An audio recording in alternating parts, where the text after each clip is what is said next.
শুরু করো। সকলকে নমস্কার। আমরা শুরু করতে চলেছি আমাদের ওয়ান ডে ন্যাশনাল সেমিনার বঙ্গ বাঙালি বাঙালিত্ব সত্তা ইতিহাস ও ঐতিহ্যের সন্ধানে অনলাইন প্রেজেন্টেশন। আপনারা যারা এখানে আছেন তাদেরকে আমরা অনুরোধ করব এই প্রেজেন্টেশন দেওয়ার জন্য। আমরা নাম বলবো, তারপর আপনাদের এই প্রেজেন্টেশনটা দেবেন। আচ্ছা, প্রথমে আমাদের কাছে আছে রূপসা চক্রবর্তী, ক্যালকাটা ইউনিভার্সিটি। রূপসা ম্যাডাম এখানে আছেন দেখছি। তাহলে রূপসা ম্যাডাম প্রেজেন্টেশন শুরু করছি এবং 5 মিনিটস টাইম আছে সবাইকার কাছে, ঠিক আছে? আচ্ছা রূপসা ম্যাডাম, আপনার কি কোনো স্লাইড যদি থাকে আপনি প্রেজেন্ট করতে পারেন। না, আমার কোনো স্লাইড নেই। I can okay start. Madam, okay madam. Excuse me madam, এটা সেকেন্ড কনফারেন্স রুম তো? হ্যাঁ, সেকেন্ড কনফারেন্স রুমে যারা আছেন আমি একবার নামগুলো বলে দিচ্ছি। সেকেন্ড কনফারেন্স রুমে রূপসা চক্রবর্তী, তিতান দেবনাথ, দীপক কুমার ঘোষ, অনুরাধা বাসু, সৌভিক বাগচি, কাহার মল্লিক, তনবীর শাহনওয়াজ, অনুপম মন্ডল, ডক্টর মোহাম্মদ গিয়াসুদ্দিন, ডক্টর পিয়ালি পল, দেবাশিস মল্লিক। ঠিক আছে, তাহলে রূপসা চক্রবর্তী, ক্যালকাটা ইউনিভার্সিটি, রিকোয়েস্ট করা হচ্ছে আপনার প্রেজেন্টেশনটা শুরু করতে। Am I audible? Yes, ma'am, you are audible. Okay. Good afternoon, everyone. I am Rupsha Chakraborty, a second year MA student of Calcutta University. Today, I am going to present a paper titled Songs from the Soil, Folk Aesthetics and Bengali Becoming. I want to begin with a simple image: a wandering bowl with an actor under a banyan tree, a patua unfurling painted scrolls outside a village square, and the piercing communal hue of a charok right at dawn. These images are not simply pictures, they are the seams through which Bengali identity has been stitched and restitched across generations. If we accept Stuart Hall's persuasive claim that cultural identity is not a fixed essence, but an ongoing production, an art of becoming, then folk culture must be read as an archive of performance, memory in motion. In Bengal, baul songs, Potachitra narratives, and village rites do the double work of preserving inherited forms while offering resources for critique and reinvention. Consider the baul. These itinerant mystics blend Vaishnava bhakti, tantric interiority, and Sufi cosmology into terse, often provocative lyrics. To listen to a baul is to listen to a philosophy of descent. Their songs challenge rigid social hierarchies, question religious orthodoxy, and insist on personal spiritual freedom. Thus, baul music is political not only in content but in form, an oral embodied refusal of fixed identities. In Hall's frame, baul practice becomes a third space, a hybrid cultural territory in which Bengaliness is remade beyond communal binaries. Potachitra and the Patua tradition provide another example of living adoption. Once primarily oral visual performances where scrolls and song enacted epic tales, Patua work has shifted in context. Urban collectors, museums, and diasporic markets have reframed scrolls as visual art, while new media compresses their narratives into short films and social media clips. This change of medium does not erase the Patua's role in identity. Rather, it illustrates how folk forms travel and transform, preserving narrative codes while acquiring new meanings for modern audiences. Village rituals like Gajon, Charok, folk deity cults also reveal how aesthetic and power intertwine. Many such rites were and are occasions of inversion. Lower caste sadhus lead austerities that momentarily reorder social relations. Shared village cults once crossed religious boundaries, cultivating solidarity in a multi faith social fabric. These practices have both been instrumentalized by nationalist projects seeking a pure culture and reclaimed by subaltern actors to assert dignity and belonging. In either case, ritual is a theatre for contestation and belonging. In the post colonial movement, two dynamics intensify this cultural work. First, rupture. Partition, war, and political upheaval forced migration and scattering. Folk forms traveled with exiles as mnemonic anchors. Songs hummed on foreign soil, scroll images framed in suburban living rooms, becoming technologies of survival for dispersed people. Second, circulation. Globalization and digital media have made Baul nights and Potachitra visible to global publics, creating new economies and new debates about authenticity and appropriation. The result is a hybrid Bengali identity that resists simple definition. Folk culture supplies the vocabulary, metaphors, rhythms, ritual scripts for negotiating modern anxieties, belonging versus alienation, tradition versus change. Importantly, the creative tension between elite efforts to canonize folk material and grassroots practices that keep it improvisatory ensures that Bengali folk aesthetics remain sites of political imagination. To conclude, if identity is a story told and retold, Bengal's folk culture is one of the most resilient storytellers. Bauls, patuas, and village rites do not merely evoke a shared past, they enact a communal future. Seen through Stuart Hall's post colonial lens, the Bengali self emerges not as a fixed relic but as a living tapestry stitched from songs, scrolls, and ritual that continue to revive itself in response to history, memory, and the exigencies of modern life. Thank you. Thank you, madam. You have finished just in time. Thank you, madam. Next one.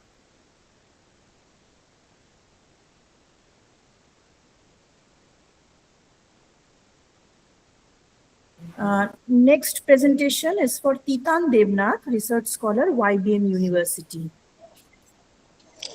নমস্কার madam, আমি আমার sound শোনা যাচ্ছে madam?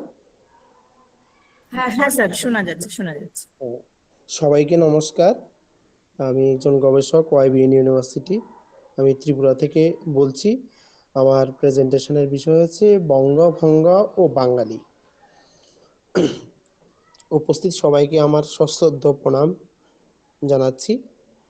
আসলে বঙ্গভঙ্গ ও বাঙালি, বঙ্গভঙ্গের ফলে আমাদের বিশেষ করে বাঙালি জাতির অনেক অসুবিধার সম্মুখীন আমরা হয়েছে।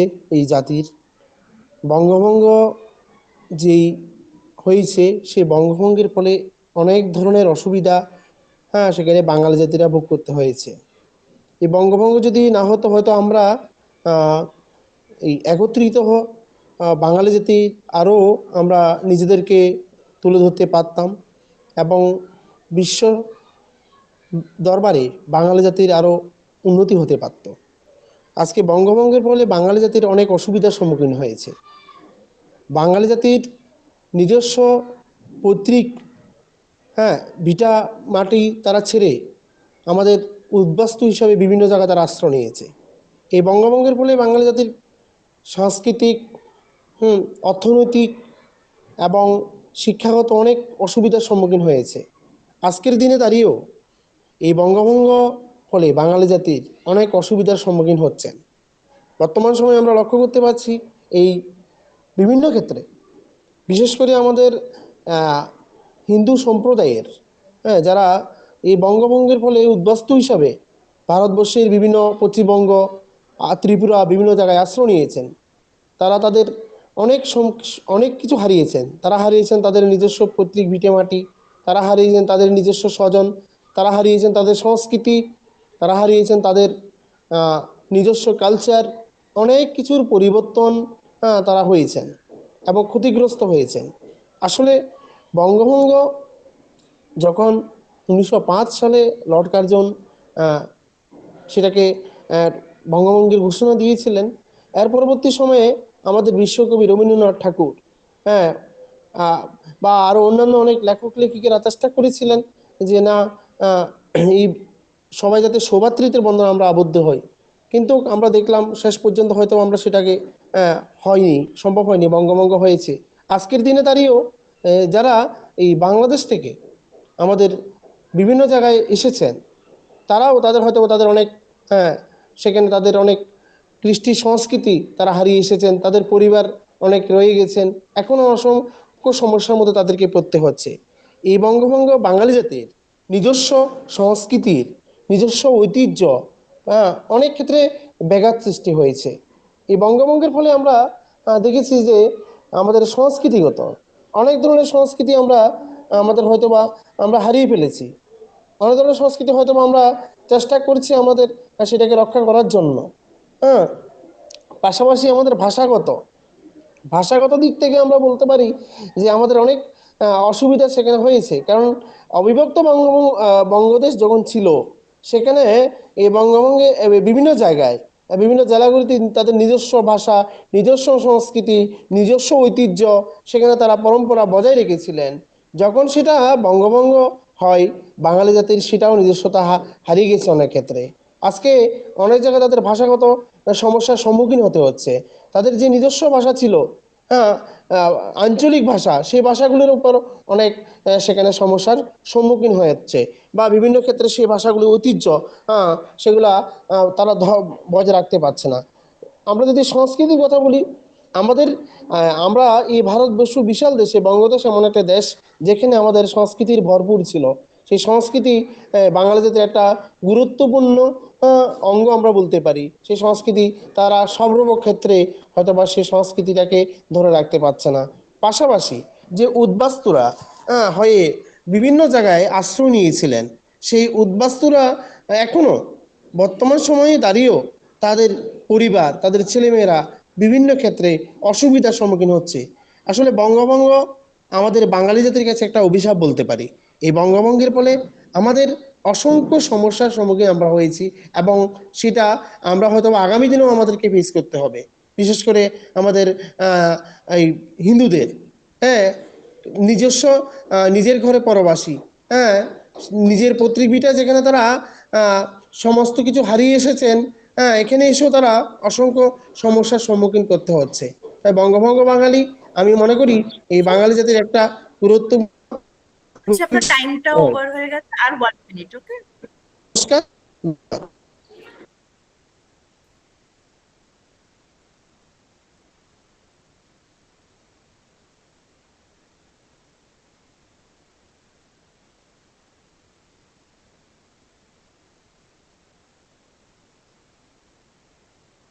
হ্যালো,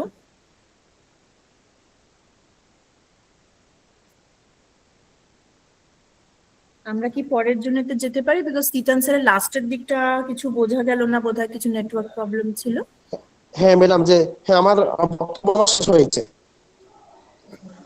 ও হ্যাঁ, ওকে, ঠিক আছে। আপনার যদি কনক্লুশন একটা দুটো লাইন কিছু থাকে আপনি বলে নিতে পারেন। না ম্যাডাম, ঠিক হয়েছে, শেষ করেছি আমি। ওকে, ঠিক ঠিক হ্যাঁ, আছে, ঠিক আছে। Thank you sir. পরের পার্টিসিপেন্ট হচ্ছেন paper presenter Dipak Kumar Ghosh, assistant teacher and research scholar, R K M B Ramakrishna Mission. Dipak Kumar Ghosh sir আছেন?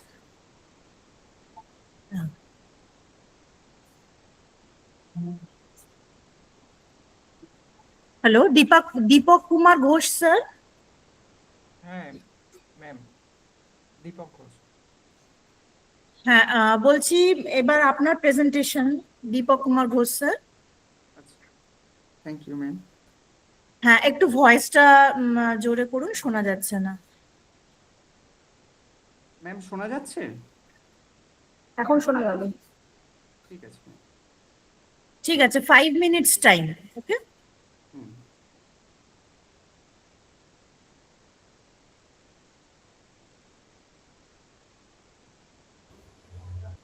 না, উনি মনে হয় কিছু এখন বলছেন না। হ্যাঁ ম্যাম, শুরু করছি। হ্যাঁ হ্যাঁ, শুরু করুন, শুরু করুন। নমস্কার, আমি দীপক ঘোষ।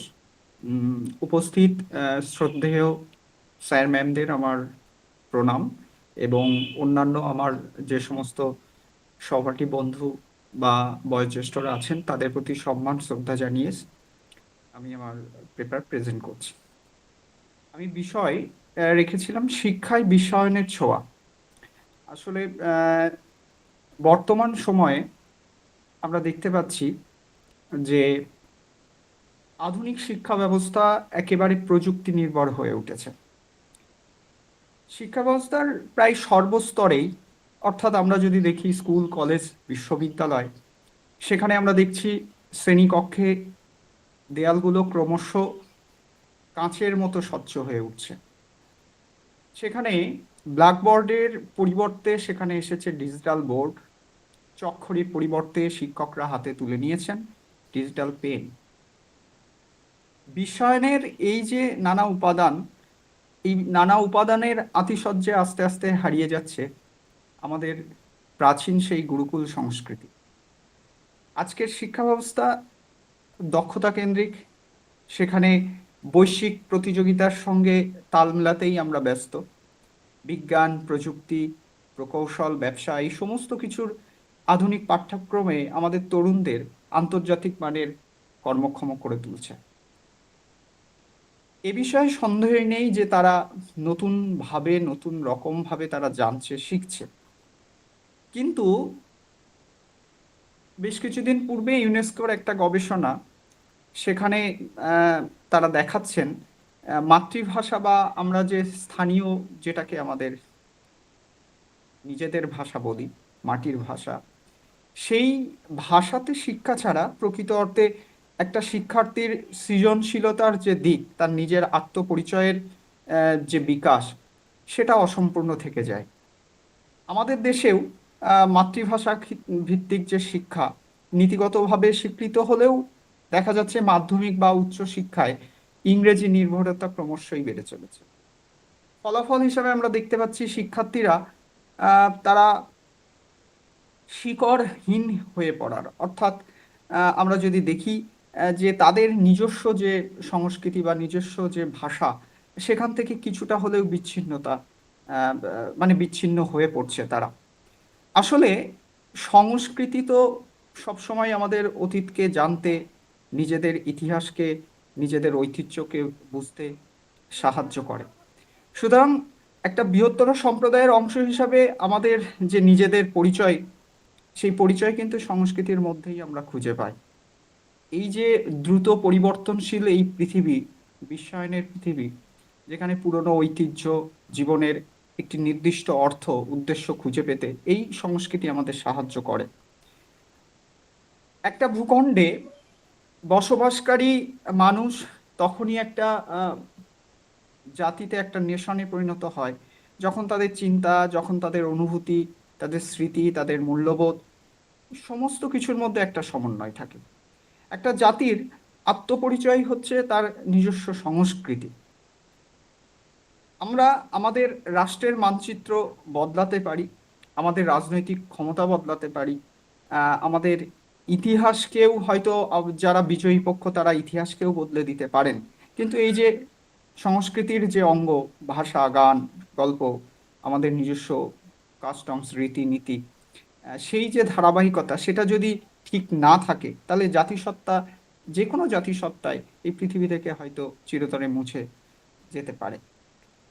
তো যে বিষয়টা মেনলি আমার বলার, যে শিক্ষা ব্যবস্থার ক্ষেত্রে হোক না মাল্টিমিডিয়ার যুগ, ডিজিটাল ক্লাসরুম হোক না, তার পাশাপাশি আমরা যদি আমাদের সেই প্রাচীন সংস্কৃতিগুলোও তার সঙ্গে চর্চা করি, আমাদের প্রাচীন সংস্কৃতির প্রতি শ্রদ্ধা রাখি, তাহলে এই যৌথ সমন্বয়ে, অর্থাৎ এই বিশ্বায়নের যুগে ডিজিটালাইজেশনের সাথে সাথে আমাদের প্রাচীন ঐতিহ্যের একটা মেলবন্ধন তৈরি। পাঠ্যপুস্তকের ধারণা আকর্ষণীয় করতে, সহজবোধ্য করতে প্রেক্ষাপট অনুযায়ী বিভিন্ন ধরনের ছবি, ডায়াগ্রাম, অডিও, ভিডিও আমরা মাল্টিমিডিয়ার যুগে ব্যবহার করে থাকি। সেখানে প্রাথমিক শিক্ষা ব্যবস্থা থেকেই দেখা যাচ্ছে শিক্ষক, প্রশিক্ষক যারা এডুকেশন সেক্টরের সঙ্গে যুক্ত বা অন্যান্য যারা আছেন, যারা এই ব্যবস্থাকে ত্বরান্বিত করছেন, তার পাশাপাশি যদি সিলেবাসের মধ্যে এই প্রাচীন সংস্কৃতি। হ্যালো, হ্যাঁ হ্যাঁ ঘোষ স্যার, যদি আপনি প্রেজেন্টেশনটা র্যাপ আপ করতে পারেন, 5 মিনিট সময় হয়ে গেছে।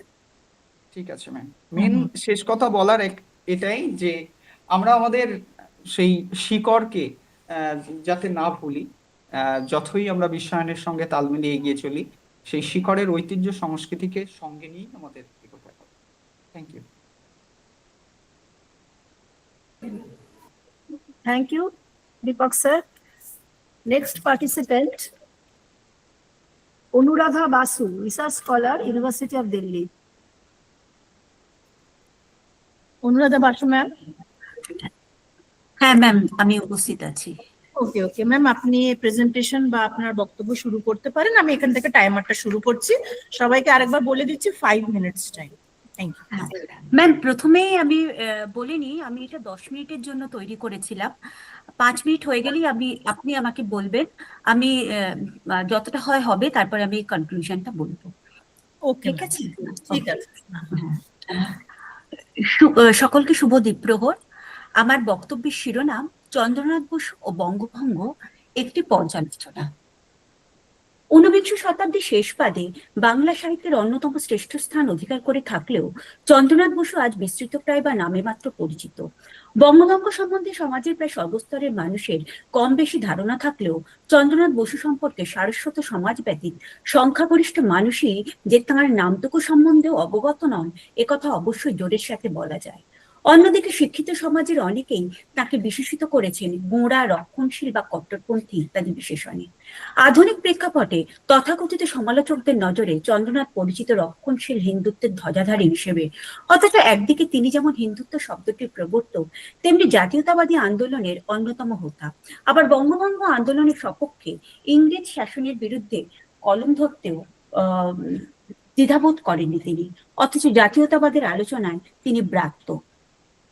প্রথম পর্যায়ে বঙ্গভঙ্গের বিপক্ষে সুমিত সরকার ইংরেজি ভাষায় লেখা সমসাময়িক যে 5টি পুস্তিকার কথা উল্লেখ করেছেন, তার মধ্যে 2টিই চন্দ্রনাথের লেখা। এই পুস্তিকাগুলি হলো যথাক্রমে দ্য পার্টিশন রিডল এবং দ্য পার্টিশন এজিটেশন।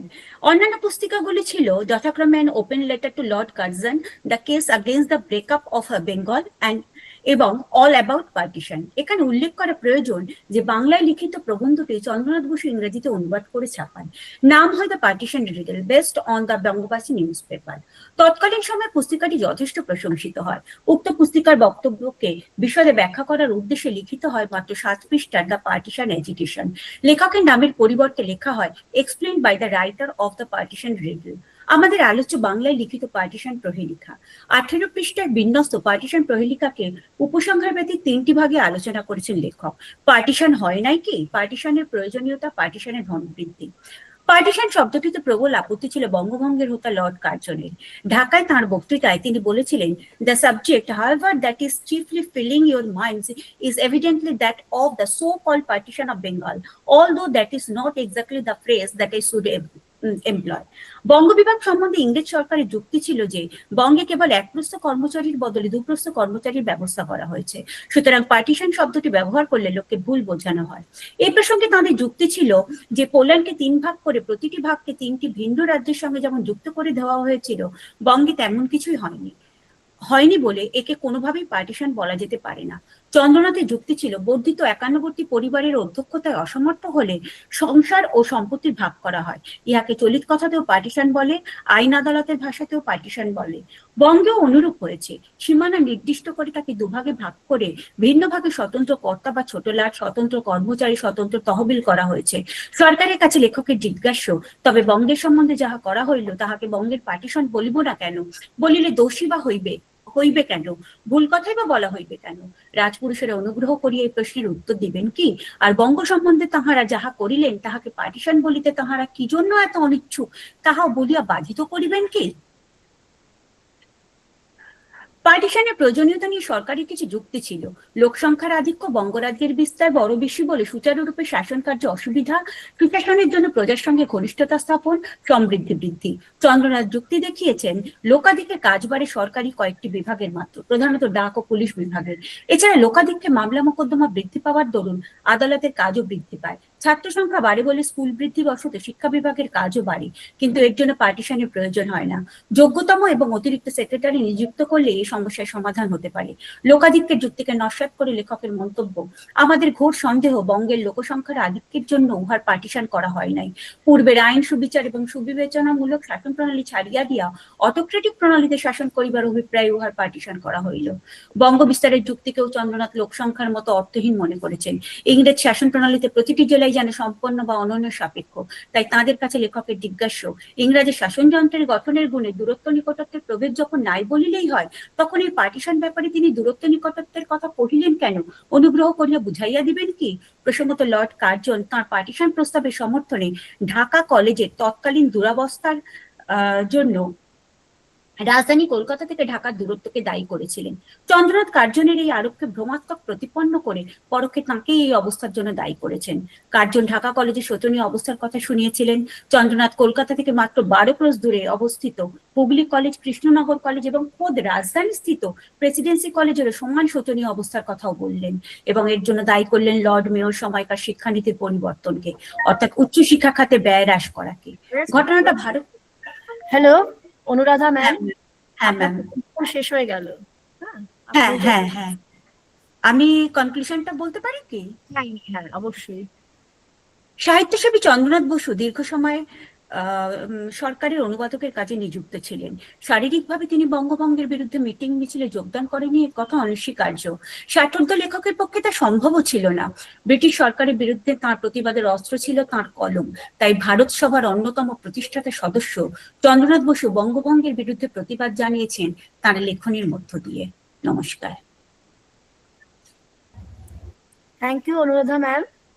আমাদের next participant Shatadru Ghatak, Calcutta university. উনি কোনো কারণে ফার্স্ট কনফারেন্স রুমটাতে জয়েন করতে পারেননি, যেখানে উনি ফার্স্ট স্পিকার ছিলেন। তো শতদ্রু স্যার, আপনার সময় শুরু করছি 5 মিনিটস পরে। একটা অ্যালার্ম দেবো, please conclude before that or just immediately after.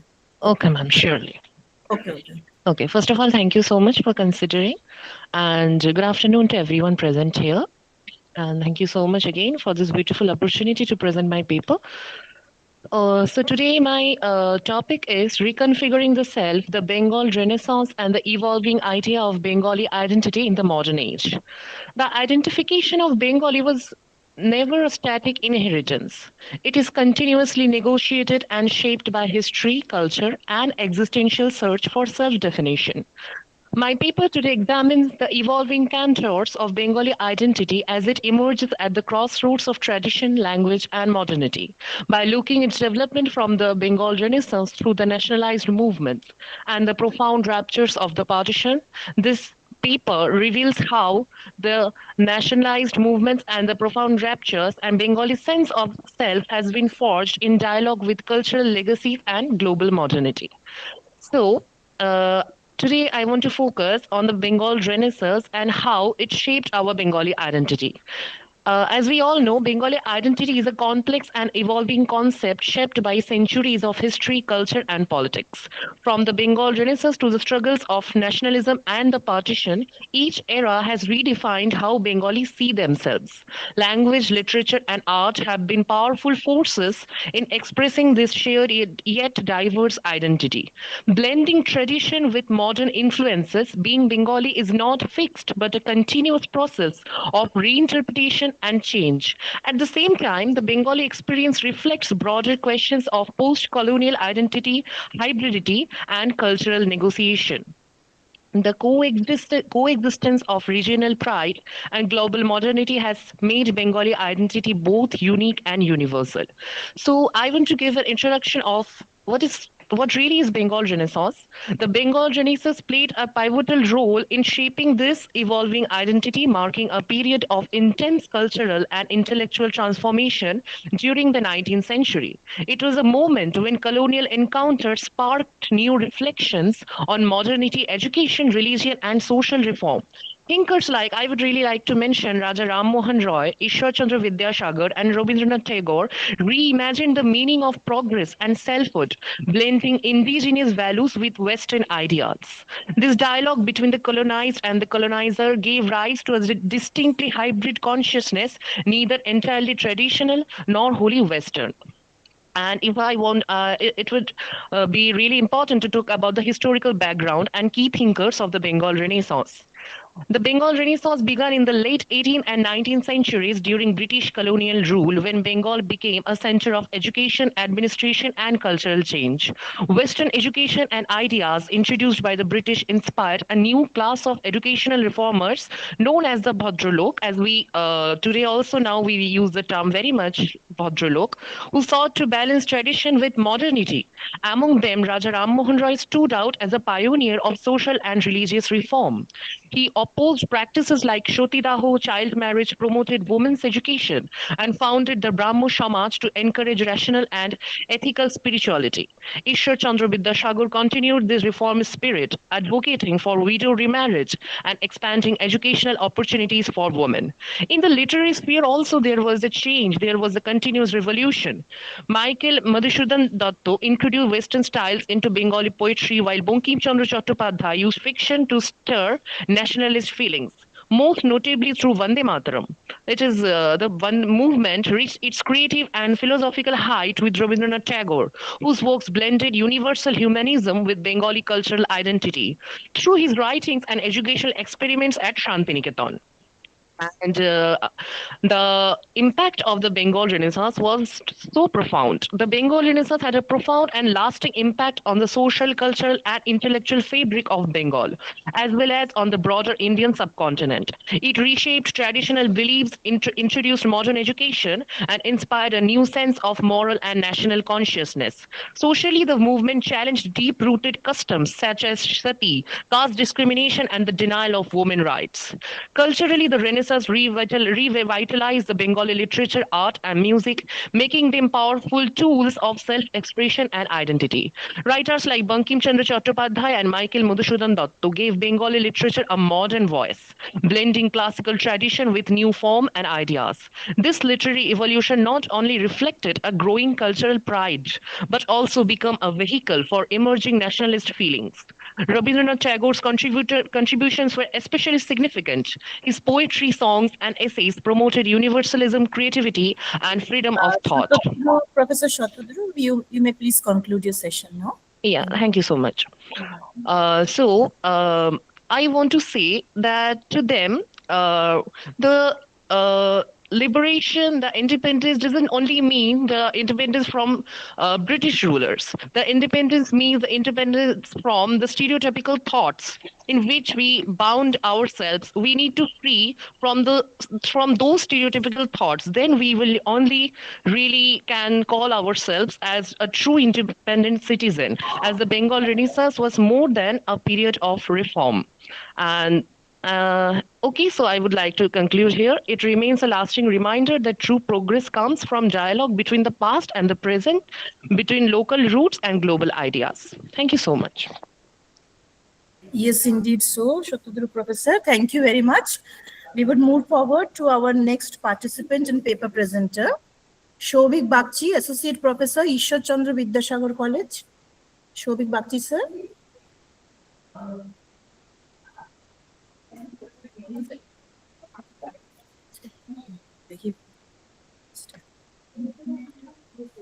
Shobik Bagchi, sir, is not in the present, not in the admitted list here. We may move forward.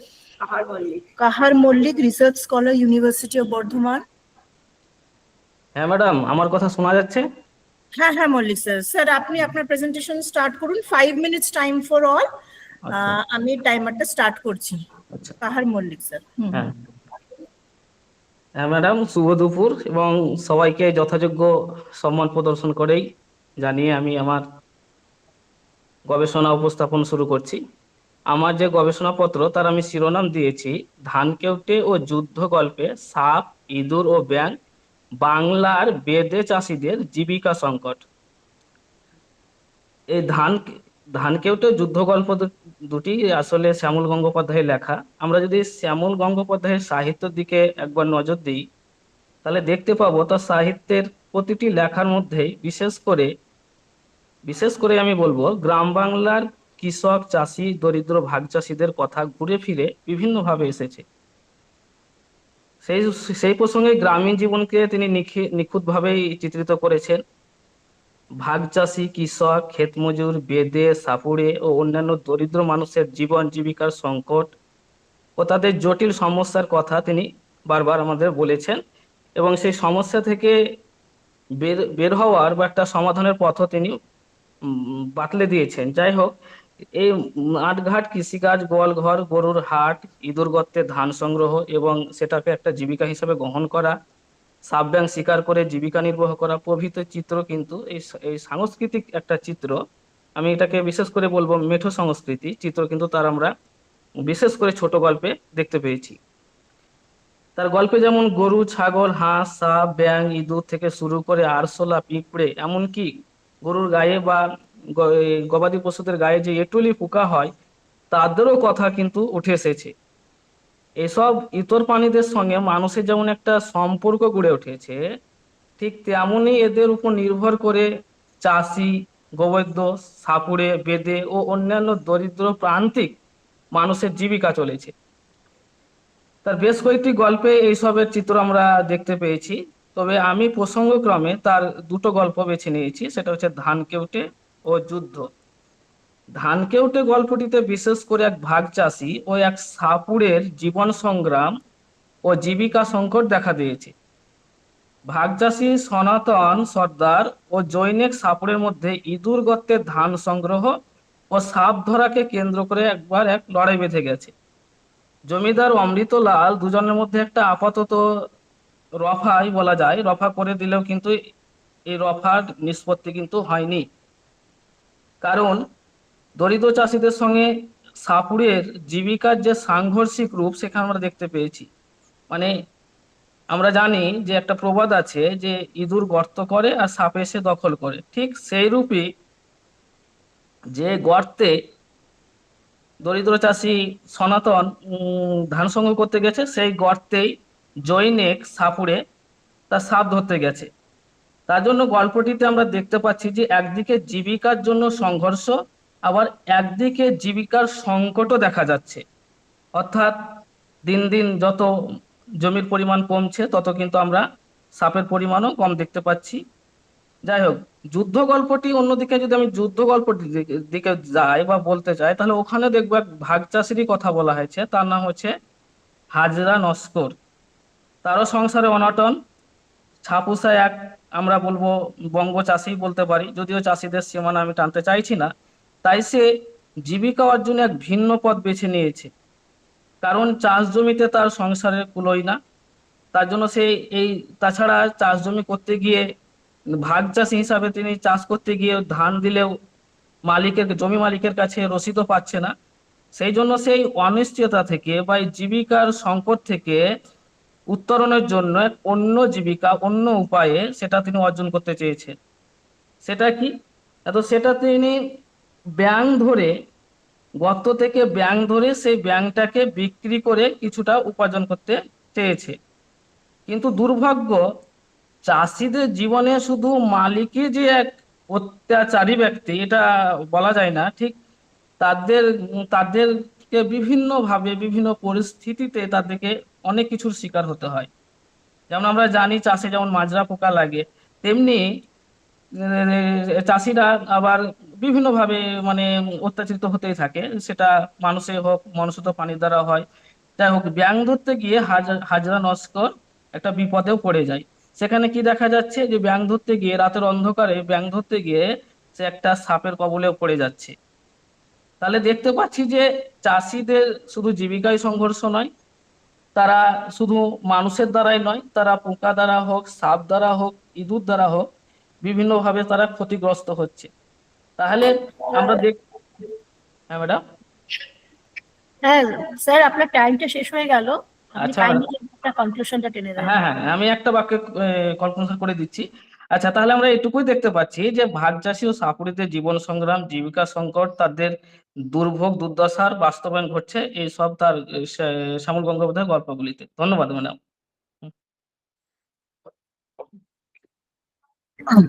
Thank you sir. Thank আমাদের you. Next participant Tanvir Shahanaz, assistant professor Rishi Bankimchandra college. হ্যাঁ madam, শোনা যাচ্ছে? হ্যাঁ হ্যাঁ শোনা Hello? যাচ্ছে Ah, শোনা যাচ্ছে। thank you, madam. Thank you, everyone. Uh, the name of my paper is Ecological Consciousness and Cultural Heritage in Bengal and Environmental Humanities Perspective. Bengal has long been shaped by its rivers, forests, monsoons, and fertile deltas.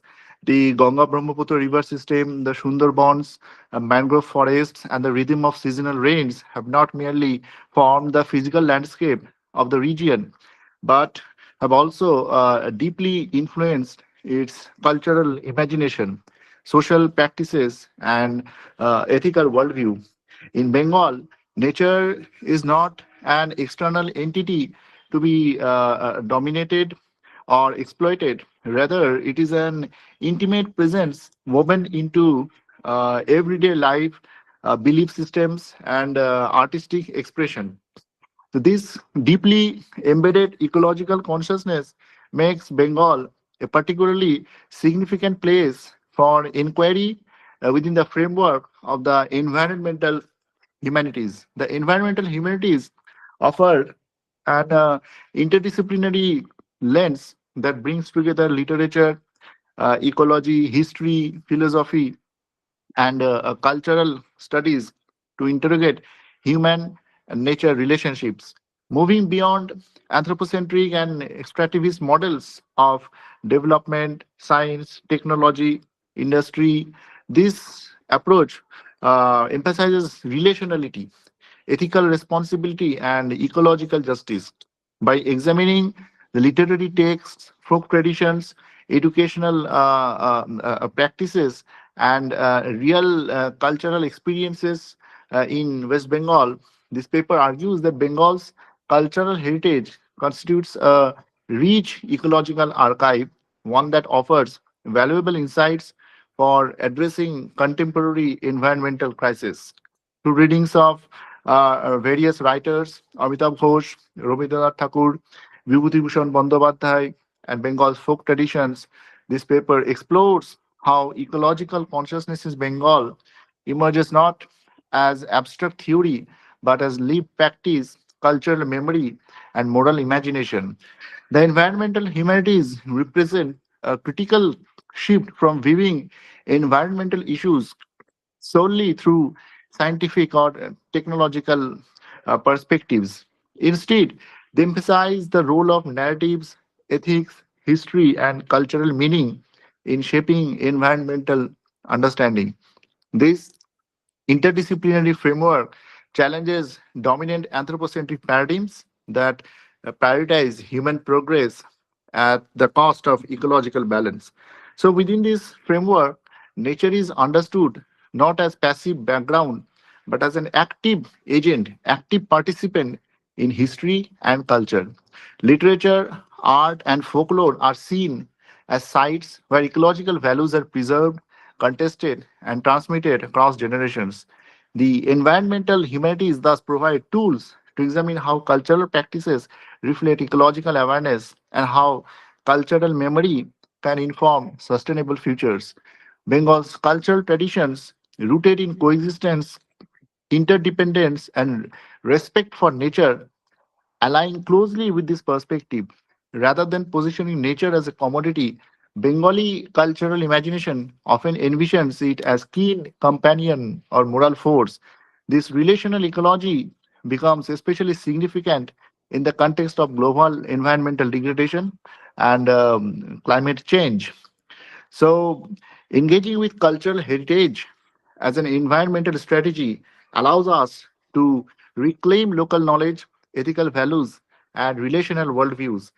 The environmental humanities encourage us to read culture as an ecological resource, one that can inform policy, education, and activism. Because ecological consciousness, embedded in its literature and tradition, offers alternative imaginaries for living with nature rather than against it. So, Bengal has been imagined, reimagined in this work as an ecological imagination fashioned by millennia of coexistence between human and non human worlds. So, rather than only as a cultural or linguistic entity. The study has shown how Bengali literature, cultural, and folk traditions express ecological ethics based on reciprocity, vulnerability, and ethical constraint using an environmental humanities framework. Bengali literature always emphasizes the interdependence of life, land, and water, from the tidal uncertainties of the Sundarbans to the rhythms of the Tanvir monsoon. sir, Yes, sir. Yes, हाँ, madam. your time is finished, sir. So Okay. please you conclude Okay. your topic. Okay. In the last, by revisiting the works of Tagore, Ghosh, Vibhuti Bhushan, and Bengal's rich folk traditions, we recognize culture as living archive of ecological ethics. Reclaiming this ecological wisdom is essential not only for Bengal but for envisioning more just and sustainable futures globally. Thank you very much.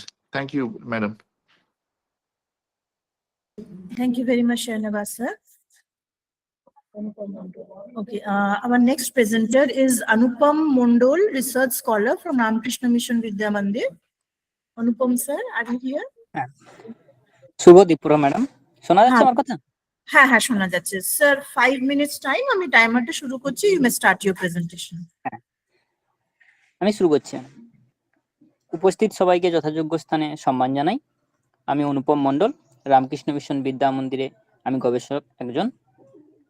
আমার আজকের বলার বিষয় Augustine ক্রুজের কবিতা সত্য শিব ও সুন্দরের আরাধনা। Augustine cruise একজন প্রবাসী বাঙালি। তিনি আমেরিকাতে থাকেন এবং কাব্য কবিতা নিয়ে আলোচনা এবং লেখালেখি করতে ভালোবাসেন। তার 22তম কাব্য স্বর্গের ঠিকানা, এই কাব্য নিয়েই আমার আলোচনা আজকের। উইলিয়াম ওয়ার্ডসওয়ার্থ তার লিরিক্যাল বেয়ার্স বইতে বলছেন, poetry is the spontaneous overflow of powerful feelings. কবি বা শিল্পীরা তাদের সেই শক্তিশালী অনুভূতিগুলো দিয়ে সত্য, শিব ও সুন্দরের আরাধনা করেন। কবি অগাস্টিন ক্রুজের স্বর্গের ঠিকানা এই কাব্য জুড়েও সেই ত্রিমাত্রিক সত্তার সন্ধান প্রকাশ ঘটেছে। তার বেশিরভাগ কবিতা জুড়ে রয়েছে নিসর্গ প্রকৃতি, যেখানে প্রেম ধরা দিয়েছে নিষ্পাপ এবং ভালোবাসা এসেছে অন্তরালে।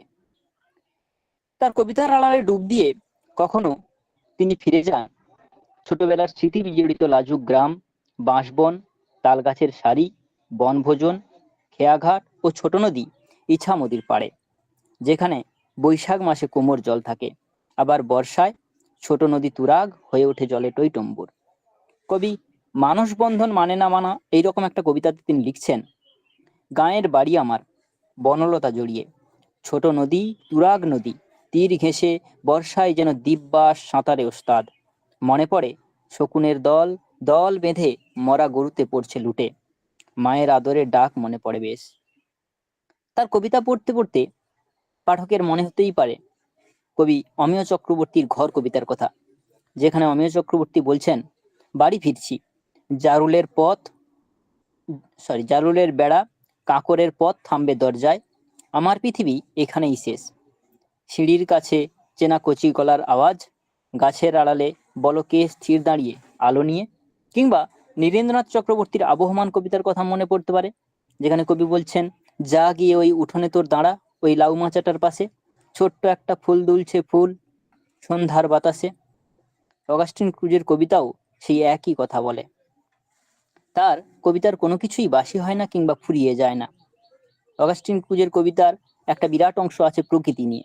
তিনি প্রকৃতিকে ভালোবাসেন এবং প্রকৃতির সঙ্গে মিশে থাকতে ভালোবাসেন। তার ভালোবাসা কবিতায় তিনি বলছেন, ভালোবাসা প্রকৃতি জুড়ে নিশীথে বাঁশতলে জোনাক জলে, নিশীথে পূর্ণ চাঁদ বাঁকা চাঁদ মায়াজাত, সাগর সৈকত কল্লোল ধ্বনি, নীলাকাশে শুভ্র মেঘরথ, পাহাড়ের পাদদেশে মায়াবরণ, ফাল্গুনে আম্রমুকুল কুহুতান, শুধুই মায়া আকর্ষণ। তার কাব্যের একটা বিরাট অংশ জুড়ে রয়েছে ঈশ্বর চেতনা। ঈশ্বরকে তিনি কোথাও নিজের মধ্যে এবং তার চারপাশে উপলব্ধি করেন। কাজী নজরুল ইসলাম তার ঈশ্বর কবিতায় যেমন ঈশ্বরকে মানব মনের অন্তরে উপলব্ধি করেছিলেন, কবিও যেন ঈশ্বরকে সেভাবেই উপলব্ধি করেন। তিনি শিউরে উঠি বলে একটা কবিতায় বলছেন, বৈশ্বিক তৃষ্ণা মোহ ত্যাগ করে হে অন্তর্যামী প্রভু, শুধু তোমাকেই পাবো বলে সন্ন্যাসী যোগী সেজে কাটিয়েছি জীবনকাল, ফুরিয়েছে দিন ধ্যানাশ্রমে মন্দিরে মন্দিরে, পূজা আরতি অর্চনায় ধূপধুনোর মহা আয়োজনে, সামনে রেখে মাটির ধাতব মূর্তি।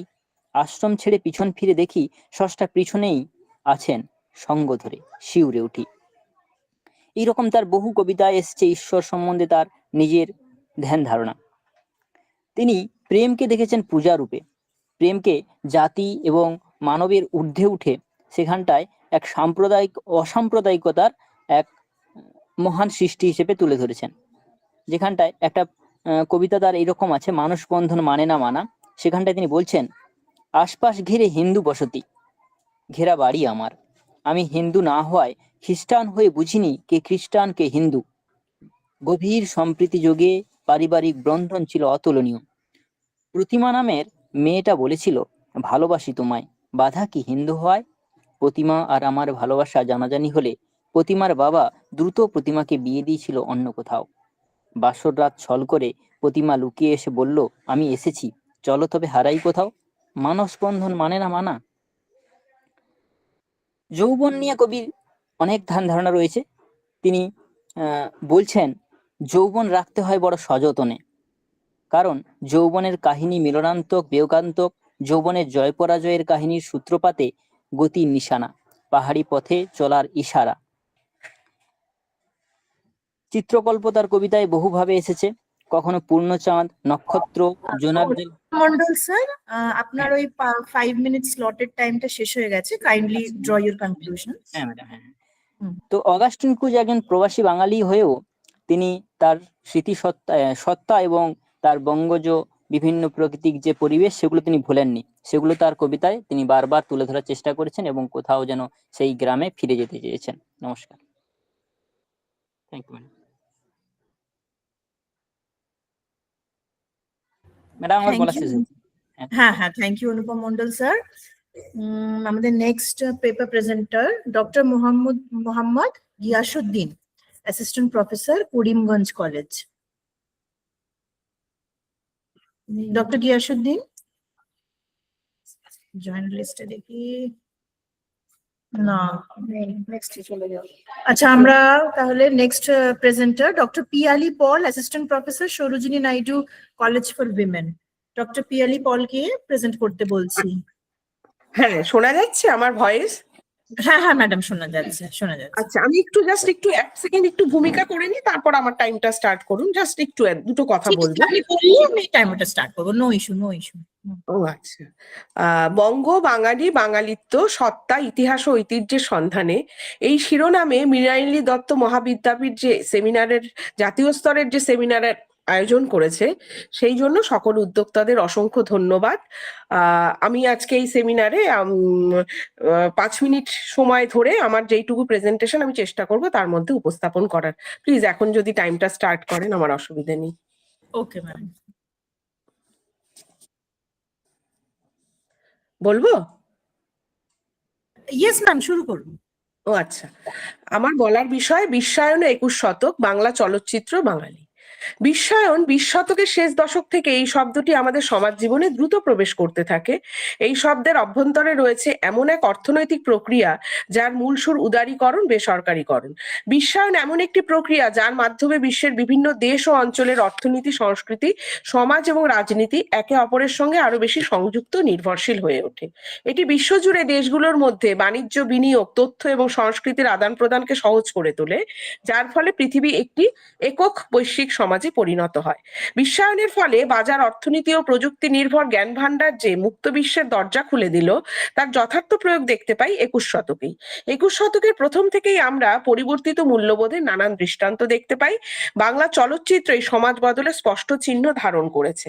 আমরা 21 শতকের 3 জন বাঙালি পরিচালক ঋতুপর্ণ ঘোষ, সুব্রত সেন, কৌশিক গাঙ্গুলির কয়েকটি ছবিকে নির্বাচন করে আমরা দেখাতে চেয়েছি যে বদলে যাওয়া মূল্যবোধের প্রতিফলন এবং বাঙালি দর্শকের পরিণত মনস্কতা, বাংলার সমাজ মন, বিশেষত শিক্ষিত সমাজ মনে ব্যক্তির স্বাধীন ভাবনা, বিবাহ বহির্ভূত বা অতিরিক্ত সম্পর্ক, সমকামিতা প্রভৃতি স্পর্শকাতর বিষয়কে অনেক সহনশীলতার সঙ্গে এই পর্বে গ্রহণ করা হয়েছে। আমরা জানি যে পিতৃতান্ত্রিক সমাজ ব্যবস্থাকে চ্যালেঞ্জ করে মানবী বিদ্যার যাত্রা ভারতবর্ষে শুরু হয়েছিল 1980-র দশকে। 1988 সাল থেকে যাদবপুর বিশ্ববিদ্যালয়ে মানবী বিদ্যা চর্চা শুরু হয়। ওই বিশ্ববিদ্যালয়ের অর্থনীতির ছাত্র ঋতুপর্ণ ঘোষ সেই বিদ্যাকে ব্যবহার করলেন তার ছবিতে। আধুনিক দর্শকের সঙ্গেও সেই নির্মাণের মাধ্যমে নতুন একটা সংযোগ গড়ে তুললেন। মূল্যবোধে নবনির্মাণ লক্ষ্য করা গেল তার ছবিতে। মানবিক সম্পর্ক, যৌন অবদমন, সমকামিতা, এই তিনটি বিষয়কে ঋতুপর্ণ বাংলা সিনেমায় অত্যন্ত বলিষ্ঠতার সঙ্গে তুলে ধরলেন। 21 শতকের পদার্পণ করার আগেই ঋতুপর্ণ ঘোষ আগামী দিনের চিন্তা ভুবনের দ্বার উন্মুক্ত করে দিয়েছিলেন। 19শে এপ্রিল, দহন, অসুখ, এই তিনটি ছবি 20 শতকে নির্মিত হলেও আমরা কিন্তু বদলে যাওয়া সময়ের অসামান্য নিদর্শন হিসেবে এই তিনটি ছবিকে আমরা বলতে পারি নতুন শতকের অভিজ্ঞান। মাতৃত্বই যে মেয়েদের একমাত্র সার্থকতা, এই ধারণাকে পুনর্বিচার করেই তিনি 19শে এপ্রিল ছবিটি নির্মাণ করেছিলেন। কন্যা অদিতির অভিযোগ যে মা সরোজিনী একজন নৃত্যশিল্পী হওয়ায় তিনি কেরিয়ারকে সংসারের চেয়ে বেশি গুরুত্ব দিচ্ছিলেন। সমাজ নির্দিষ্ট ভূমিকার বাইরে গিয়ে আত্মপ্রতিষ্ঠার প্রত্যয় ও আকাঙ্ক্ষা আধুনিক নারী চেতনার অন্যতম লক্ষণ। সরোজিনী সেই প্রত্যয় নিজেকে স্থির রেখেছেন। ডাক্তার স্বামী সাধারণত্বের দায় নিতে নিতেও সে নিজের প্রতিভাকে বিসর্জন না দিয়ে এগিয়ে চলে। কন্যা অদিতি জানতে পারে তার অকালমৃত পিতার নিষ্ঠুরতা, নীরব হিংসার ইতিহাস, অসামান্য সংলাপ এবং দৃশ্যগত পরিকল্পনায় ঋতুপর্ণ প্রতিষ্ঠা করেছেন দুই নারীর বন্ধুতা। প্রথাগত পরিচয়ের বাইরে গিয়ে নতুন সম্পর্ক নির্মাণ এই ছবির মূল অভিমুখ। মা মেয়ের সম্বন্ধকে কেন্দ্র করেও প্রতিষ্ঠিত হয় বন্ধুতার উদার পরিসর। দহন ছবিতে আমরা দেখি মেয়েদের অসহায়তা, অপমান, বেদনা। বিবাহ একটি অতি সুরক্ষিত ব্যবস্থা, এই ধারণাকে সম্পূর্ণ ধূলিসাৎ করে দহন মধ্যবিত্ত সমাজের আত্মদর্পণ হয়ে উঠেছে। ঋতুপর্ণ ঘোষ 2000 সালে বাড়িওয়ালি ছবি নির্মাণ করলেন। সেখানে দেখালো যে বনলতা নামে এক নিঃসঙ্গ মধ্যবয়সী নারী যে বিয়ের আগের দিন হবু স্বামীর মৃত্যুর পর থেকে একটি বড় বাড়িতে একাকী বসবাস করে। তার জীবনে নাটকীয় পরিবর্তন আসে যখন দীপঙ্কর পরিচালিত একটি ছবির শুটিং এর জন্য তার বাড়ি ভাড়া দেওয়া হয়। বিবাহিত পরিচালক দীপঙ্করের প্রতি বনলতা আকৃষ্ট হয়ে পড়ে, যা তার অবদমিত ইচ্ছের প্রতিফলন। ছবির গঠন এবং অভিনয় নিখুঁত যুগলবন্দি দর্শক মনকে এমন উচ্চতায় নিয়ে যায় যে দীপঙ্করের প্রতারণার বিষয়টি এখানে তুচ্ছ হয়ে যায়। নারীর দেহবোধের পুনর্জাগরণ ও উদযাপনই হচ্ছে এই ছবির মূল বিষয়। আমরা এরপর আসবো সুব্রত সেনের ছবি প্রসঙ্গে। তার এক যে আছে কন্যা ছবিতে বয়ঃসন্ধির অপরিচিত আবেগ এবং সমাজের বদলে যাওয়া মূল্যবোধের পরিণাম, এই দুটো বিষয়কে চমৎকার তুলে ধরেছেন। 18 বছরের সদ্য তরুণী রিয়া, জীবনে মা বাবার ভূমিকা তার নগণ্য, দাদুর স্নেহেই সে বড় হয়ে উঠেছে। তারই বাড়ির একতলার ভাড়াটে অঞ্জনের প্রতি সে আকৃষ্ট হয়। প্রত্যাখ্যাত রিয়ার ছোটখাটো দুষ্টুমি ক্রমশ অপরাধমূলক কাজকর্মের দিকে চালিত হয়। অঞ্জন এবং তার প্রেমিকার ঘনিষ্ঠতা রূপাকে বেপরোয়া এবং প্রতিহিংসা প্রবণ করে তোলে। শেষ পর্যন্ত মানসিক হাসপাতালে সুস্থ হয়ে আসে রিয়া। ছবির শেষ দৃশ্যের চমক এবং আকাঙ্ক্ষা দর্শককে নাড়া দেয়। নতুন ভাড়াটের সঙ্গে ঠিক একইভাবে যখন পরিচয় করার পদ্ধতি দেখিয়ে পরিচালক বুঝিয়ে দেন যে রিয়ার মনোভঙ্গি বিন্দুমাত্র পাল্টায়নি, হয়তো এবার আরো বড় পরিকল্পিতভাবে সে এগোবে। ছবির বিষয় অপরিচিত নয়, কিন্তু আধুনিক নাগরিক সদ্য তরুণদের যে ভাবনা চিন্তা, কার্যকলাপ কতটা পাল্টে গেছে, এই ছবি কিন্তু আমাদের সেই সন্ধান দেয়। কৌশিক গাঙ্গুলির টেলিফিল্ম উষ্ণতার জন্য এই ছবিতে কিন্তু আমরা দুটি নারীর শারীরিক সম্পর্ক, বিখ্যাত অভিনেতা চপল ভাদুরীর মর্মান্তিক জীবন কথা, শেষ পর্যন্ত একটি মেয়ের মূল স্রোতে ফিরে আসার সংবাদ, এসব বাঙালি দর্শককে কিন্তু অন্নভুবন চিনিয়েছে। আর আরেকটি প্রেমের গল্প, যেটা পূর্ণ দৈর্ঘ্যের ছবি, এখানে দেখানো হয় দুটি পুরুষের সম্পর্ক। সমপ্রেমের তত্ত্ব কিন্তু এখানে প্রতিষ্ঠা করা হয়েছে। আমার মোটামুটি শেষ হয়ে গেছে, আমি শেষ অংশটা একটু বলে নিই যে এই যে বিজ্ঞান, প্রযুক্তি, অর্থনীতি অনেকটাই কিন্তু 21 শতকের নাগরিক সমাজ মনকে পাল্টে দিয়েছে। বাঙালি মধ্যবিত্ত সমাজের সাবধানী এবং রক্ষণশীল চিন্তা অনেকটাই বদলে গিয়েছে ইন্টারনেটের প্রভাবে। নিজেদের জীবনে সব পরিবর্তন গ্রহণ না করলেও আদর্শগত বহু বিকল্প ধারণাকে মেনে নিয়েছে। মেয়েদের ক্ষমতায়ন, অপরিচিত কর্মক্ষেত্রে নিয়োগ, ছেলে মেয়েদের অবাধ বন্ধুতা, যৌন সম্পর্কের সম্ভাবনা, অবদমনের যন্ত্রণাকে নীতিগতভাবে স্বীকার করে নিয়েছে। মূল্যবোধ পাল্টে যাচ্ছে, প্রতিষ্ঠিত হচ্ছে নতুন মানদণ্ড। বিশ্বায়ন একটি বড় প্রক্রিয়া যা সমাজ এবং ব্যক্তিকে বৃহত্তর চিন্তায় যুক্ত করে। ধন্যবাদ। হ্যালো। ধন্যবাদ ম্যাডাম। হ্যাঁ, ধন্যবাদ madam. We now arrive at our last participant, last paper presenter, Dr. Debashish Mollik, Associate Professor, Mrinani Datta Mohavidyapith. Debashish sir.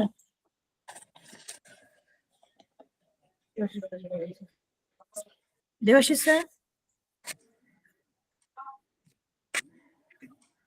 Debashish sir, আপনার ভয়েস শোনা যাচ্ছে না।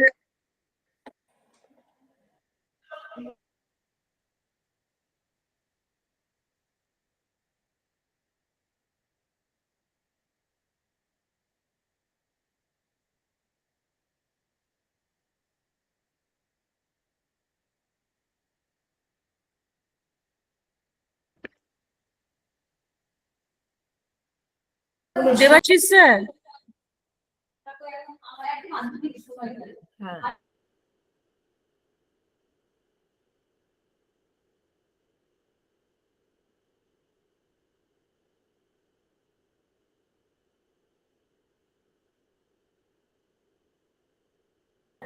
কিছুক্ষণ নেটের কিছু সমস্যা হচ্ছে, বিকজ আমরা দেবাশিসের এখানে মানে গ্রুপটাতে দেখতে পাচ্ছি, আওয়াজটা শুনতে পাচ্ছি না। লিভ করে, এই যে আবার লিভ করে জয়েন করেছি।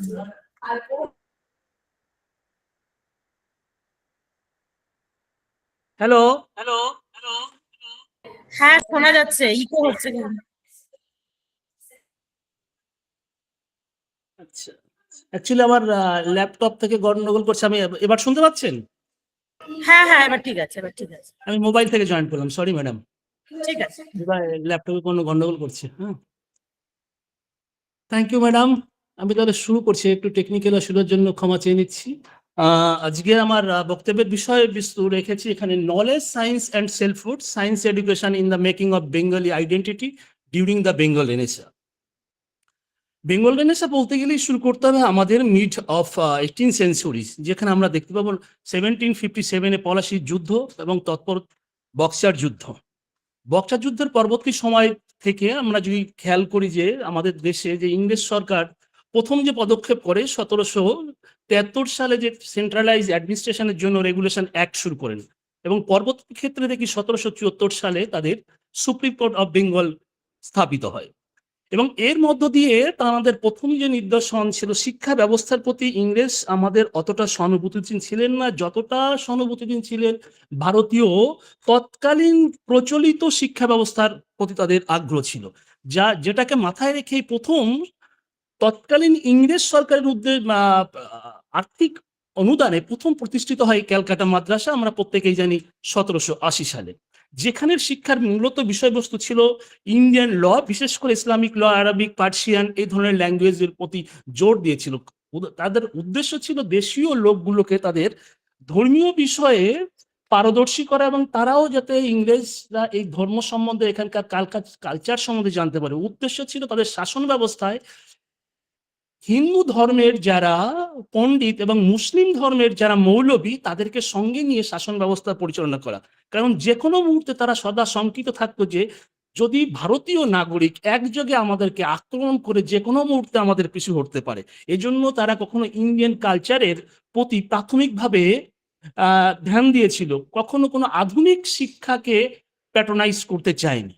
যার দরুন এবং পরবর্তী ক্ষেত্রে তৈরি করে এশিয়াটিক সোসাইটি, আমরা জানি এশিয়াটিক সোসাইটি ফাউন্ডেশন হয় 1784 সালে। উদ্দেশ্য ছিল যে এশিয়াটিক সোসাইটির মধ্য দিয়ে, মনে রাখতে হবে এশিয়াটিক সোসাইটি শুরু হলেও এশিয়াটিক সোসাইটির মেম্বার মূলত ছিল কিন্তু ব্রিটিশ, কোনো ইন্ডিয়ানদের এখানে মেম্বারশিপ দেওয়া হয়নি। ইন্ডিয়ানদের প্রথম মেম্বারশিপ দেওয়া হয় প্রায় 45 ইয়ার্স লেটার 1829 সালে। ভারতীয় যারা অধিবাসী তাদেরকে কিন্তু এশিয়াটিক সোসাইটির সভ্যতা দেওয়া হয়। উদাহরণ ছিল এশিয়াটিক সোসাইটির মধ্য দিয়ে তারা আমাদের বৃহত্তর এশিয়ার, নট অনলি ইন্ডিয়া, যে এখানকার শিক্ষা, কালচার, ইনহেরিয়েন্ট যে প্রপার্টিগুলো, এখানকার সাহিত্য, সে বিষয়ে তাদের জ্ঞান সঞ্চয় করা। একইভাবে তাদের যে ইউরোপিয়ান কালচারে সেখানকার বিজ্ঞান ভাবনাগুলোকে, সেখানকার যে ভালো জিনিসগুলোকে তারা এখানে চর্চা করবে নিজেদের মধ্যে, এবং সেই নিজেদের মধ্যে চর্চার মধ্য দিয়ে যদি এখানকার দেশীয় লোকজনকে তারা সামান্যতম আলোকিত করতে পারে। কিন্তু আবারও বলছি, তারা কিন্তু এখানকার লোকজনকে কখনো মডার্নাইজ শিক্ষা ব্যবস্থার দিকে ধাবিত হয়নি।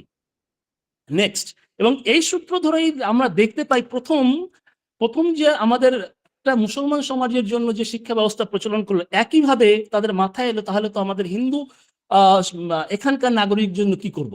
যার দরুন আমরা দেখতে পাই সংস্কৃত কলেজ তৈরি হয়। সংস্কৃত 1791 সালে যখন জনথন ডানকান বেনারসে তখন স্থায়ীভাবে বসবাস করেন, এবং ওখানেই প্রথম আমরা বেনারস সংস্কৃত কলেজ। একইভাবে সেখানেও এখানকার হিন্দু রীতিনীতি নিয়ে পড়াশোনার বিষয়বস্তু, বেদ, বেদান্ত, আয়ুর্বেদ, অ্যাস্ট্রোলজি, খানিকটা হলো সেখানে তারা বীজগণিত, পরিমিতি, ব্যাকরণ, এই ধরনের জিনিসগুলো একটু একটু করে এগিয়ে আসে। এবং আমরা দেখতে পাই পরবর্তী সময়ে 1793 থেকে 1798 সালে জনসোর এখানকার ব্যবস্থা পরিচালনা সমিতি তিনি মাথায় এসেন। তিনি এসে কিন্তু নতুনভাবে একটা জমিদারি প্রথা চালু করেন, জমিদারি প্রথা চালু করার মধ্য দিয়ে যে তৎকালীন সমাজে যারা জমিদারি প্রথায় অগ্রগণ্য ভূমিকা পালন করে তাদেরকে আমরা যদি নাম শুনতে পাই,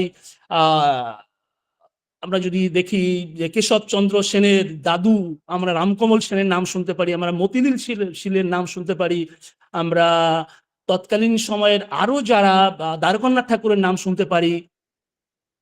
পরবর্তী সময়ে যখন ইংরেজ দেখতে পেল শাসন ক্ষমতা পরিচালনা করার জন্য দেশীয় ল্যাঙ্গুয়েজ সামান্যতম শিক্ষা দরকার এবং ব্রিটিশ যে নাগরিকগুলো শাসন ক্ষমতায় পার্টিসিপেট করবে তাদেরকে এই দেশীয় কালচার শেখানোর জন্য, রীতিনীতি শেখার জন্য প্রথম লর্ড ওয়েলসলি 1800 সালে ফাউন্ডেশন করে, আমরা প্রত্যেকে জানি, fort William college. Fort William college স্থাপিত করার পরে তখন গোটা এই দেশীয় লোকজনের যারা একটু শিক্ষার আলো আলোকিত হলো তারা এখানকে ইংরেজি শিক্ষায় পারদর্শী, বিজ্ঞান শিক্ষায় পারদর্শী হওয়ার জন্য প্রথম তাদেরকে একটা উইলিং ফোর্স দেখা যায়, যার উইলিং ফোর্সের মধ্য দিয়ে প্রথম শুরু হয় আমাদের হিন্দু কলেজ। আমরা প্রত্যেকে জানি 1817 সালে হিন্দু কলেজ, যেটা আজকের প্রেসিডেন্সি কলেজে রূপান্তরিত হয়েছে। এই হিন্দু কলেজ তৈরি প্রাথমিক দিকে আমরা রামমোহন রায়ের ভূমিকা দেখলেও কিন্তু তখনকার যে হিন্দু ডিভিশন এর দরুন বিশেষ করে গোপীনাথ সাহা, গোপীনাথ দেব এবং তৎকালীন মহারাজ তেজ বাহাদুর, এদের একটা নিজস্ব। অ্যালটেড টাইম শেষ হলো, আমি কনক্লুশন করতে রিকোয়েস্ট করছি। Thank you sir, thank you madam. Hindu college Shrirampur কলেজে বিজ্ঞান শিক্ষা, স্কুল বুক সোসাইটি, পরবর্তী ক্ষেত্রে আমরা দেখি কলকাতা মেডিকেল প্রতিষ্ঠিত হয় আমরা 1835 সালের, এবং ক্যালকাটা মেডিকেল কলেজ প্রতিষ্ঠিত হওয়ার পরে যে লর্ড ডালহাউসির আমলে এখানকার কিছু টেকনোলজিক্যাল ডেভেলপমেন্ট ঘটে বিভিন্ন জায়গায়, যেগুলো PW related work. Roorkee engineering college, আমাদের শিবপুর ইঞ্জিনিয়ারিং কলেজ প্রতিষ্ঠিত 1856 সালে, এবং পরবর্তীকালে ক্যালকাটা ইউনিভার্সিটি 1857 সালে ডিগ্রি প্রদানকারী বিশ্ববিদ্যালয় হিসেবে প্রতিষ্ঠিত হয়। ডক্টর মহেন্দ্রলাল সরকার প্রতিষ্ঠিত করলেন 1876 সালে তার বিখ্যাত যে ইনস্টিটিউট, আমরা ইন্ডিয়ান কাল্টিভেশন অফ সায়েন্স, যেখানে বিজ্ঞানের একটা উন্মুক্ত দ্বার প্রতিষ্ঠিত হয়।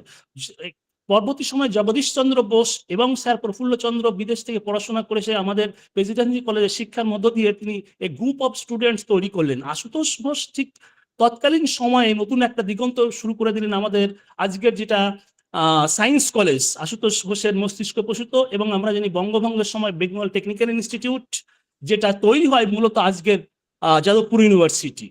এই সামান্য কিছু ভিতর দিয়ে পরবর্তী আমাদের যত প্রতিষ্ঠিত বেঙ্গলের যে পপুলেশন তখনকার বিজ্ঞানের দিকে, তারাই কিন্তু পরবর্তী সময় ঢাকা বিশ্ববিদ্যালয় যেটা তৈরি হলো, বা এলাহাবাদ বিশ্ববিদ্যালয়, পাঞ্জাব বিশ্ববিদ্যালয়, বিশেষ করে তাদের যে ছাত্রগুলো মেঘনাথ সাহা, এস.এন. ঘোষ, এস.কে. মিত্র, CV. Ramon, কে.এস. Krishnan, জে.এন. Mukherjee, P. রয়, অসংখ্য ছাত্র, নিখিল রঞ্জন সেন ক্যালকাটা ইউনিভার্সিটি থেকে বিজ্ঞান বিষয়ে পারদর্শিত হয়ে পরবর্তী সারা ভারতবর্ষকে শিক্ষার আলো জ্বালিত করে। Thank you, thank you, thank you, thank you madam, thank you, Thank you, Thank you. Devashish. Thank you. Thank you sir. So yes ma'am. এটা সেকেন্ড কনফারেন্স রুমে আমরা মোট তাহলে 10টা প্রেজেন্টেশন দেখলাম। Rupsa madam, Titan Debnath, Dipak Kumar Ghosh, Anuradha Basu, Kahar Mallick, Tanvi Shahnawaz, Anupam Mondal, doctor Piyali Pal, doctor Debashis Mallick এবং শতদ্রু ঘটক। তো এবং we covered a range of topics from establishment of schools and colleges and in West Bengal, in the Bengali society, to the placement of ecology, how ecology has been dealt in Bengali literature, to folk culture, and of course the placement of women in Rituparna Ghosh's cinema. I think we had a very well-rounded session. We thank all participants on behalf of the chair, Dr. Shampa Bhattacharya Bagchi, and myself, Rupali Mitra. We thank and congratulate all participants for their paper presenters. We wish you all the best for all future academic endeavors and pursuits. আর আমি যতদূর জানি একটা feedback link WhatsApp গ্রুপে share করা হবে, যারা paper প্রেজেন্টার্স kindly ওই feedback লিংকটা ওখানে ফিল আপ করে দেবেন। সো তাহলে আমরা এখানে রেকর্ডিংটা বন্ধ করছি এবং এখান থেকে আমরা সেশনটা তাহলে স্টপ করছি। সবাইকে থ্যাংক ইউ, সবাইকে thank you, thank you, thank you, thank you, thank you, thank you, thank you madam, thank you, thank you. Leave করছি তাহলে ম্যাডাম আমরা। হ্যাঁ স্যার, হ্যাঁ স্যার।